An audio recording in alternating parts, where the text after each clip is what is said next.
So in this segment, we're going to be talking about the UK's economic decline or economic crisis in chart form. Everyone loves some charts, or I do, because I love pictures, because I'm simple.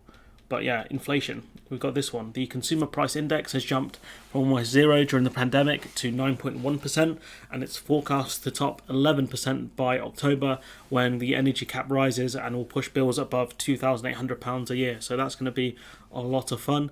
Also, the fact that I don't think inflation is actually at 9.1%, I think it's higher, but it's just the Bank of England are playing fast and loose. So are the ONS, I think, to be honest, because they got dragged by Jack Monroe, the bootstrap cook, over it, because the basket of goods they use is not indicative of the stuff the country buys. I think most economists believe the growth in prices will ease next year, but their forecast is dependent on the war in Ukraine ending, and we don't actually know when that's going to end.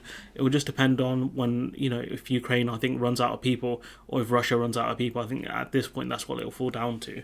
So yeah, you can see the UK's inflation rate just really rapidly climbing this year. It's terrifying. Brent crude oil almost doubled in price to $128 a barrel in the year before Russia's invasion of Ukraine, before slipping back to 102 on Thursday. But the petrol prices are still not falling because capitalism is rockets when the prices go up and feathers when the prices go down. GDP, Britain suffered the biggest fall in national income since the early 18th century, when the economy was mothballed in April 2020, which happened to a lot of countries. A lot of countries went into lockdowns, but the problem was the UK kept essentially just running it so late. We had to be in lockdown for weeks, I think even months, because of the fact that COVID cases were so bad. Had we not done that, had we done circuit breakers earlier on, we would have been okay, or at least better. The UK imports more than half its food and the majority of its gas and oil, making it especially vulnerable to global shocks. And let's not forget the fact that the Tories sold off a lot of our gas storage, so all of the excess gas that we have now, instead of being able to use it, we are kind of forced to sell it to the EU because we can't store it. So thanks, guys. Shouts out Theresa May for that one. The UK is projected to fall to the bottom of the G7 growth league next year. I would have shown the G20 one, where we're the second lowest. The only one lower than us is Russia. So this is fun. Lowest of the G7, despite the fact that we're Brexit Britain, we're global Britain, yet we're the worst out of the top economies. Tax burden, ministers face pressure from backbench Tory MPs to reverse the Johnson administration's plans to increase taxes on businesses and households over the rest of Parliament to pay for spending during the pandemic, especially given the fact that they wasted, billions of pounds, tens of billions on test and trace and other things. A lot of Tory donors ran out like bandits because they made tons of money, and there's still investigations ongoing into some of those.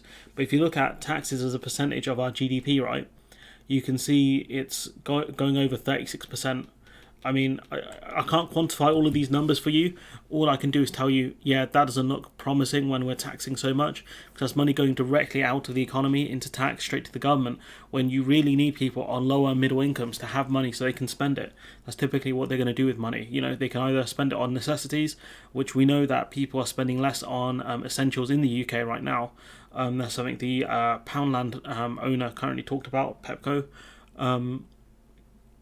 Is madness, honestly. Increasing tax and national insurance like this is genuinely wild. And if you look at 2010, the tax burden as a percentage of GDP wasn't that much different compared to Labour. Under Labour it was higher. That this is after the recession, to be fair, so that makes sense. But if you look at it right, kind of pre-recession, it's around the 33% mark probably. It's quite low during the early 2000s. It keeps climbing up. But if you look at it under, the Cameron government, it's not too far away from each other. I reckon if you did the averages there, the numbers would be fairly similar. The only difference is the Labour Party put the tax burden on towards, I think, more upper middle class people and richer people, compared to the Conservatives, who are happier to put it on working class people with their, national insurance rises, etc. The likelihood of further economic shocks and an ageing population will further add to calls for extra cash from the exchequer. Population's ageing. You need more, stronger hospitals really to deal with a more older population who need more care. I'm not saying they don't deserve it, because they absolutely do. But when typically elderly people keep voting for Conservatives, what do you expect is going to happen? UK trade. France and Britain have tracked each other for decades in charts showing the value of trade as a percentage of GDP.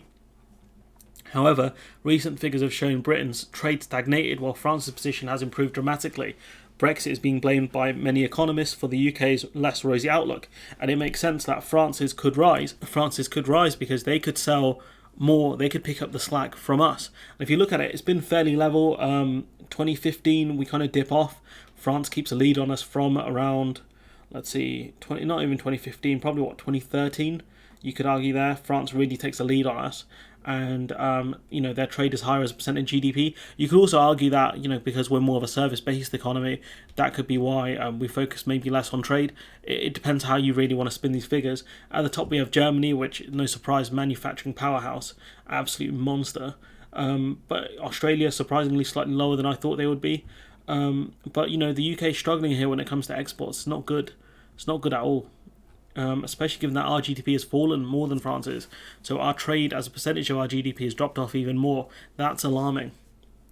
The Institute of Export and International Trade said total export revenues dropped across the UK by 2% from the previous month, highlighting the struggles that businesses are facing as a result of pandemic, supply chain crisis, Russia-Ukraine conflict, and Brexit. And, surely these companies should be looking at emerging markets, no?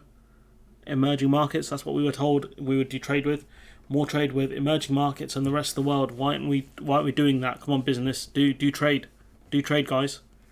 UK workforce officials estimates show that the UK has about 1.2 million fewer workers in 2022 than was expected in 2019. So that shows you that the vacancy crisis is far worse than they thought it would be. Kind of the workforce crisis. Many EU workers returned home during the pandemic. Older workers took early retirement, which is brave given the state the country's in now, and tens of thousands of students returned to education. So they didn't predict we'd be in this situation, let's put it that way. The UK workforce has shrunk by 1.2% since the start of the pandemic. We're only doing worse than Italy, which is surprising. Maybe it was down to the COVID deaths, potentially. I don't know why Italy's a lot lower than us. I'm sure there'll be some Italians explaining that in the chat, in the comments at some point. R&D spending in the UK has risen, but lags behind our rivals. So you've got Germany, France, the UK.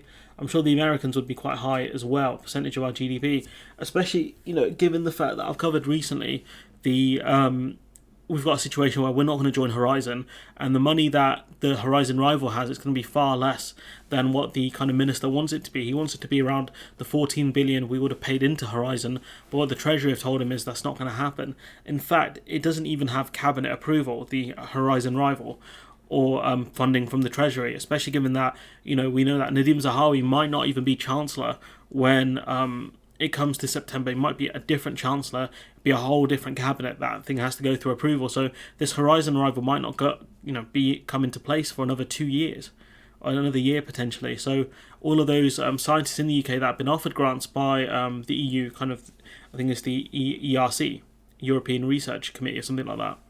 All of those scientists, they're going to end up leaving, because what's keeping them here? Unless they have roots here, they have a family, etc. What's actually keeping them here? Sunak plans to increase the UK's R&D spending to 2.4% of GDP, up from 1.74% last year, but Sunak's gone. France already spends 2.2% of its GDP, and the US 3.1%, Germany 3.2%. I'm surprised Germany spend more as a percentage of their GDP than the US does. The Chancellor initially wanted to achieve this by 2025, but earlier this year he pushed that back to 2027. So he wanted to push it to 2.4%. That would have put us potentially above France as a percentage of our GDP, but still below the top dogs in the world, really. This is just... If you read these charts, right, it's just madness, isn't it?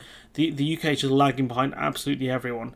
If we go through each one again, the UK's inflation genuinely really high. The only countries that are really high are the ones that are impacted by massive internal struggles, like Turkey, or ones that were really reliant on Russia and Ukraine. Bottom of the G7 growth league table. That's fun. Taxes are forecast to exceed 35% of our GDP in 2022-23. This is the quote low tax Tory party as well. What else we got? UK trade has fallen behind France as a percentage of our GDP. That's not great. Our workforce has shrunk almost the most out of the G7 countries.